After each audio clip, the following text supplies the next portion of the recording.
I rebuilt my father's company into a $150 million empire while my brother partied. He had me fired, but my secret company exposed him and reclaimed it all. Let me backtrack a bit. My dad built this company from nothing. He was brilliant at what he did, but managing money? Not so much. By the time I was 26, fresh out of business school, the company was bleeding money. My dad looked 10 years older than he was, buried under stress, and my older brother, Adam, wasn't helping. Adam was 31 at the time.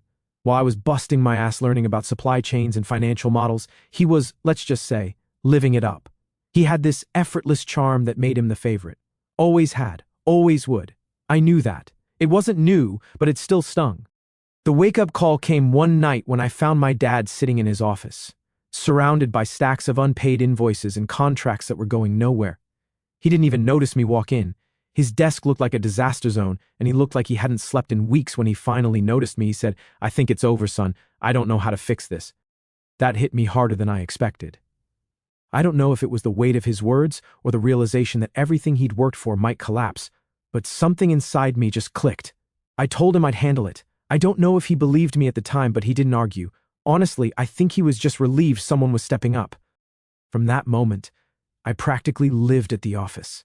I learned every detail about how the company worked, or more accurately, how it wasn't working. I got familiar with the numbers, renegotiated contracts, and talked to every client who'd walked through the door. A lot of them didn't want to hear from me. I was young, inexperienced, and they'd already lost trust in us. I can't tell you how many times I was told no or had doors shut in my face, but I just kept showing up. People noticed. Even the ones who didn't like me much started to take me seriously after a while. The first year was brutal. I was pulling 16-hour days minimum. My dad was still technically running things, but he left most decisions to me. I cut unnecessary spending left and right. That included some of Adam's more indulgent expenses. He had this habit of charging personal stuff to the company account, and no one had ever stopped him. I stopped it. He didn't take that well. I still remember him showing up at the office one day just to laugh at me. "Look at you playing CEO," he said. "Don't get too comfortable. Dad will never let you have it." I ignored him like always. I knew how this game worked. Adam was the favorite. He always got credit for things he didn't do and the benefit of the doubt when he screwed up, but I wasn't doing this for approval. I was doing it because I couldn't let my dad's life's work go down the drain. By the end of that year, things started to turn around. We weren't thriving yet, but we weren't drowning either. Slowly, we rebuilt our reputation. Clients began to come back. Employees started to trust that their jobs weren't on the chopping block and the company was actually making money. It wasn't a lot, but it was something. Here's the thing about success, though. It doesn't fix everything. My dad was proud of the progress we'd made, but in his eyes, Adam could do no wrong. No matter how much I accomplished, Adam was always his golden boy. At family dinners, Dad would talk about Adam's business sense, even though Adam was barely around. Meanwhile, I was crunching numbers and planning expansion strategies while everyone else talked about vacations. It wasn't fair, but life rarely is. I decided pretty early on that I didn't need the credit. If Adam wanted to take all the praise, fine. I had bigger goals. Dad's approval would have been nice, sure, but what mattered to me was making the company something worth being proud of, something sustainable, something I could look at and say, "Yeah, I did that." In the years that followed, the company transformed. We started offering new services, developed tech solutions that set us apart, and expanded into markets we never thought we could reach. Revenue grew steadily, from scraping by to hitting 8 figures and eventually crossing into 9. It was surreal watching something that had once been on the brink of collapse turn into an industry leader. I should have felt on top of the world, but there was always this undercurrent of tension. Adam wasn't as absent anymore. As the company became more successful, he started popping up at the office more often, acting like he was an integral part of the operation. Everyone knew better, but no one said anything, not even Dad. Looking back, I think that was the first sign something was off. Adam didn't like that the spotlight wasn't entirely on him anymore. He'd joke about how I was too serious or needed a life outside the office, but behind those jokes there was an edge. Like he was gearing up for something. I didn't know what, but I could feel it. Still, I kept my head down and focused on the work. I wasn't about to let his insecurities derail what I'd spent years building. At least that's what I told myself. In reality, I didn't think he could do much damage. I underestimated him. That was my first mistake. By the time we hit $150 million in revenue, the cracks were already starting to show. I just didn't realize how deep they were. I knew something was off the second Dad called for the shareholder meeting. It wasn't like he'd never gathered us before, but this one felt different the way he phrased it. A significant announcement about the company's future had a finality to it. I figured it was about his retirement. He'd been talking about stepping back for years, especially after the company stabilized. I wasn't nervous. If anything, I was ready. I'd been running the company for years in all but title. This meeting seemed like a formality to make it official. I'd worked my ass off for this. Adam showed up late, of course. Classic Adam. I was already at the boardroom table reviewing my notes when he strolled in like he didn't have a care in the world. All smiles, shaking hands, cracking jokes. Everyone loved him. That's the thing about Adam. You'd almost forget he'd never done anything to earn the respect he got. He just had this way of making people feel like he belonged, even when he didn't. He gave me a wink as he sat down, and something about it made my stomach turn. Not because I was scared, Adam had never been a real threat, but because it felt calculated. I brushed it off, no sense letting my imagination run wild before the meeting even started. Dad walked in a few minutes later, looking tired but determined. He gave his usual speech about the company's history, how much it meant to him, how proud he was of what we'd achieved. It was a bit over the top, but that was Dad. He liked to set the stage before dropping the big news. When he finally got to the point, he stood up, adjusted his glasses, and said, "It's time for me to pass the torch." He paused, looking around the room like he was waiting for applause. "After much consideration, I've decided that Adam will be the new CEO." I swear time stopped. My brain refused to process what I just heard. Adam, CEO? Surely this was a mistake. I looked at Adam and he was grinning ear to ear, not surprised, not caught off guard, grinning. That's when it hit me. He'd known all along. I didn't have time to dwell on it because Dad kept going. "I believe Adam embodies the leadership qualities this company needs to move forward." Leadership qualities. The guy who could barely show up to meetings on time, the guy whose biggest contribution had been draining the entertainment budget for years. Before I could say anything, Adam stood up holding a folder. "I'd like to take a moment to address something important," he said, his tone suddenly all businesslike, which was laughable coming from him. He opened the folder and started flipping through pages, making a big show of it. "Over the past few months, I've come across some troubling discrepancies in the way certain decisions have been made." He glanced at me, then at the board members. "It appears my brother has been operating outside his authority." I couldn't believe what I was hearing.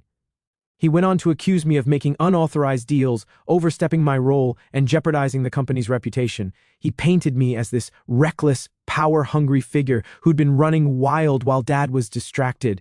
It was all carefully worded, just vague enough to sound plausible without offering real evidence. I opened my mouth to defend myself, but Dad cut me off. "Let him finish," he said, calm but firm. Adam wrapped up his performance by saying, "I only bring this up because I care deeply about the company's future and want to ensure we maintain the highest level of integrity." Integrity. From Adam. The irony was almost too much. By the time he was done, the room was silent. All eyes were on Dad, who took a deep breath and said, "After reviewing the situation, I've decided to terminate Marcus's employment effective immediately." And just like that, my world came crashing down. Security guards appeared out of nowhere, standing by the door like they'd been waiting for the signal. I didn't fight it. I didn't even say anything. What was there to say? The decision had been made long before this meeting, and I'd walked right into their trap. As I gathered my things, Adam leaned over and whispered just loud enough for me to hear. "Nothing personal, little brother, just business." That was the moment I realized this wasn't just about the company. This was about him proving something. To me, to Dad, to everyone who'd ever compared us. He didn't care about the company's future. He cared about taking it from me. I walked out of that boardroom with as much dignity as I could muster, but inside I was boiling, not just because I'd been blindsided, but because Adam had turned years of my hard work into a weapon against me. He hadn't just taken the job. He'd taken the narrative. By the time I got to my car, my phone was blowing up. Texts from colleagues, friends, even a few board members who were shocked. I ignored them all. I needed to think. The drive home was a blur. I kept replaying the meeting, trying to figure out how I'd missed the signs. Looking back, they were all there, Adam showing up more often, Dad being unusually secretive, some board members acting distant. I'd been so focused on running the company, I hadn't seen the storm brewing right under my nose. When I got home, I sat in the dark for hours trying to make sense of it all. How could Dad, the man who'd watched me pour my life into this company, choose Adam? Was it blind favoritism? Or was I just that replaceable in his eyes? Whatever the reason, one thing was clear: I was out, and Adam was in. But here's the thing about Adam. He's good at playing the part, but terrible at understanding the stakes. While he was busy celebrating his win, he didn't realize I wasn't walking away empty-handed. Far from it. I had spent years building more than just a company. I had built leverage, and while they were busy plotting my downfall, they never bothered to check how deep my roots really ran. That night, I made a decision. I wasn't going to fight Adam directly. That's what he'd expect, what he wanted, a chance to paint me as bitter and vengeful. No, I was going to do something much smarter. I was going to wait, and when the time came, I was going to remind them exactly who had built this empire in the first place. The first thing I did was reach out to a handful of key people who had stuck with the company through thick and thin. The backbone, the IT team, a few senior developers, and a couple of managers who had worked alongside me during those brutal early years. I knew they'd take my call because, unlike Adam, I'd actually taken the time to build relationships. I didn't tell them everything. I just said there was a lot going on behind the scenes, and if they trusted me, to hold off on any big decisions for a few days. No one asked questions. No one hesitated. That told me everything I needed to know about where their loyalties lay. Next, I turned my attention to the infrastructure. Here's the thing about being the person who rebuilds a company from scratch: you know where every piece fits. Over the years, I had quietly created a subsidiary to handle our most valuable assets: intellectual property, client contracts, proprietary software. On paper, it was just a support company meant to streamline operations. In reality, it was the heart of the business, and I owned 100% of it. I hadn't told anyone because I always had a feeling something like this might happen. With everything in place, I spent the weekend gathering receipts, metaphorically speaking, compiling years of documentation, emails, contracts, and financial records that showed Adam's negligence, mismanagement, and outright shady behavior. By Sunday night, I had a folder thick enough to stop a bullet. Monday morning, I woke up earlier than usual. Not because I had anywhere to be, but because I wanted to watch the fallout in real time. I brewed coffee, set up my laptop in my home office, and logged into the company's internal network. Yes, I still had access. You'd think a guy with all Adam's leadership qualities would have revoked my credentials immediately, but no. The first thing I did was activate a failsafe I'd built years ago, a simple script that redirected all internal communications to a secure server I controlled. Then I turned to Adam's computer. He hadn't even changed his password since college. I uploaded a video file to his desktop set to autoplay the moment he logged in, a highlight reel of his worst decisions, complete with timestamps and supporting documents. Nothing flashy, just cold, hard facts. By 8:15 a.m., the chaos began. I watched on the security feed as Adam strolled in looking smug, sat at the CEO's desk and leaned back like he owned the place. A second later, the video started. At first he looked confused, then his face turned red. He slammed the keyboard trying to close it, but it wouldn't stop. Every screen in his office displayed the same video on loop. Meanwhile, notifications started rolling out. One by one, emails flooded the inboxes of board members, department heads, and key investors, each containing a piece of evidence I'd collected, with a short, professional explanation of how Adam's actions had hurt the company. Down in the lobby, federal agents walked in. I'd tipped off the authorities about some of Adam's more questionable financial activities, and they were eager to chat. The cherry on top, an email from the entire IT department announcing their resignation. They had all signed contracts with my subsidiary and were officially no longer employees of the original company. The email ended with a simple line: "We stand with the person who built this company." I watched Adam try to keep it together. He called IT, no answer. He called Dad, straight to voicemail. He even tried to call me. I didn't pick up. By mid-morning, the board had convened an emergency meeting. Adam was summoned. I didn't need to hear what was said to know how it ended. By noon, he was escorted out of the building. Watching it unfold, I didn't feel smug or vindicated. I felt calm. This wasn't revenge. It was balance. It didn't take long for the news to spread. By afternoon, employees were whispering about federal agents, IT walking out, and the CEO being escorted away. By the next morning, rumors had become headlines. The stock price tanked, a free fall. Investors pulled out the moment they realized the company's core assets were no longer under its control. That was by design. The subsidiary I'd created years earlier was legally independent and now the backbone of my new operation. Adam had inherited a shiny, empty shell. That morning, I sent an email to all employees. Subject: a new opportunity. To all current staff. You've seen the events of the past day. Many of you are probably feeling uncertain about your future. I want you to know your hard work and dedication haven't gone unnoticed. I'm offering you the opportunity to join a new organization where your contributions will be valued, your jobs will be secure, and you'll work under leadership that prioritizes innovation and integrity. Your roles and benefits will remain intact, with enhanced support and growth opportunities. If you're interested, details are here. Link. No pressure. This is entirely your choice. Thank you for everything you've done. You deserve better, and I hope to provide it. Marcus. By the end of the day, my inbox was flooded. Over 93% of the staff accepted within hours. By midweek, the investigation into Adam's finances went public. He'd been siphoning money through fake vendor contracts and selling client information to competitors for under-the-table payments. He was charged with fraud, embezzlement, and a laundry list of other offenses. The media painted him as the poster child for nepotism gone wrong. Dad went radio silent. The board scrambled. The original company became a cautionary tale. That week I held a meeting with the leadership team of my new company, the people who had followed me out of the chaos.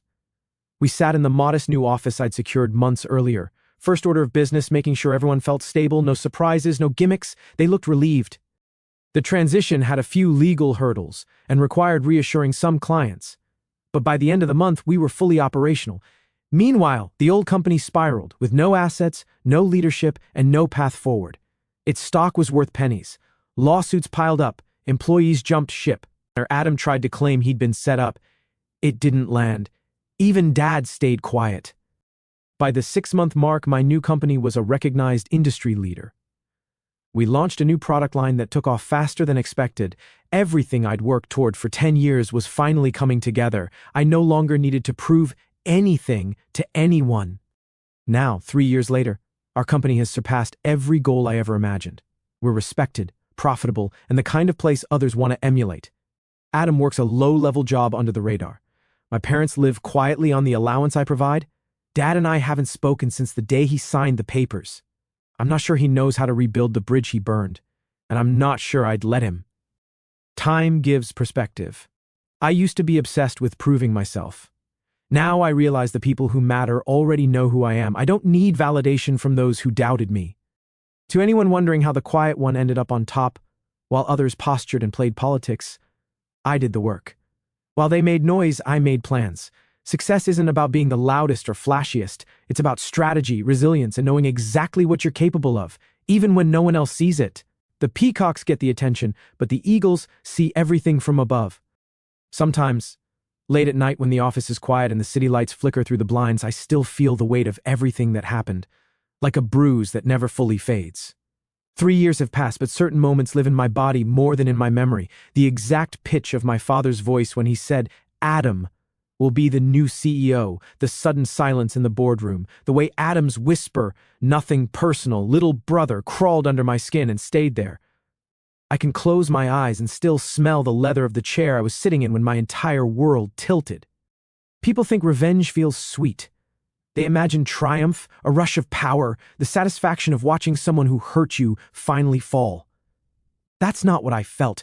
When Adam was escorted out of the building, when the headlines tore him apart, when the company he thought he stole collapsed under him, I didn't feel victorious. I felt hollow. Not because I regretted what I did, I don't, but because the moment I'd spent a decade dreading and preparing for had finally arrived, and it turned out to be nothing like the fantasy. There was no catharsis, no cinematic music swelling in the background. There was only the quiet realization that the brother I once looked up to, the father I spent my life trying to make proud, had both become strangers to me in a single afternoon. The hardest part wasn't losing the company I rebuilt. It was losing the version of my family I'd been clinging to. For years, I told myself that if I just worked hard enough, if I just proved myself enough, they would finally see me, that maybe one day Dad would look at me the way he looked at Adam, like I was enough. When he stood up in that meeting and chose the son who had done nothing over the son who had done everything, something inside me broke that can't be repaired.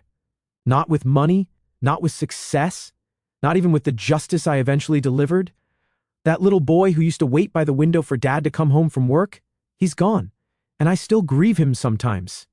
I used to think anger was the strongest emotion I carried. I was wrong. The strongest is grief. Grief for the father I thought I had. Grief for the brother I wished Adam could have been. Grief for the years I spent trying to earn love that was never going to be freely given. Anger burns hot and fast. Grief is colder, slower, and far more patient. It sits with you at 2 a.m. when you're staring at revenue reports that should make you proud but somehow don't. It whispers that no matter how high you climb, some wounds travel with you. And yet, there's another feeling that has grown louder over time, one I didn't expect: gratitude. Not the polite kind, but the deep, aching kind that makes your chest hurt. I'm grateful for every 16-hour day, every slammed door, every time I was overlooked or dismissed, because those moments taught me who I was when no one was watching. They taught me that my worth was never going to come from my father's approval or my brother's envy. It was always going to come from the work itself, from showing up when it was hard, from choosing integrity when no one would have blamed me for choosing revenge sooner, from building something that mattered with people who chose me back. I look around my new company now and I see people who stayed not because of a paycheck, but because they believe in something. They laugh in meetings. They argue passionately about ideas. They celebrate each other's wins like they're their own. And every time I walk through these halls, I feel this quiet, fierce pride, not because we're successful, though we are, but because this place is honest. No golden children, no blind favoritism, just work and respect and the kind of trust that is earned, not inherited. Some nights I still dream about that boardroom. In the dream, I stand up and scream everything I never said. I tell my father exactly how much he broke my heart. I tell Adam exactly how small he always was. But when I wake up, I'm glad I stayed silent that day, because the loudest statement I ever made wasn't words. It was walking away with my head up. It was building something better without looking back. It was choosing every single day after to be the kind of leader my father never taught me to be and my brother could never understand. I'm not healed. I don't think I ever will be completely. But I'm whole in a way I wasn't before. The cracks are still there, but they let the light in now. And if carrying this scar is the price of knowing exactly who I am and what I'm capable of when everything is stripped away, then I'll carry it. Gladly. Because the truth is, I didn't just save a company 3 years ago. I saved myself. And that little boy who used to wait by the window, he finally learned that the love worth having doesn't need to be earned from people who refuse to give it. It's built day after day in the choices we make and the people who choose us back. That's enough. More than enough.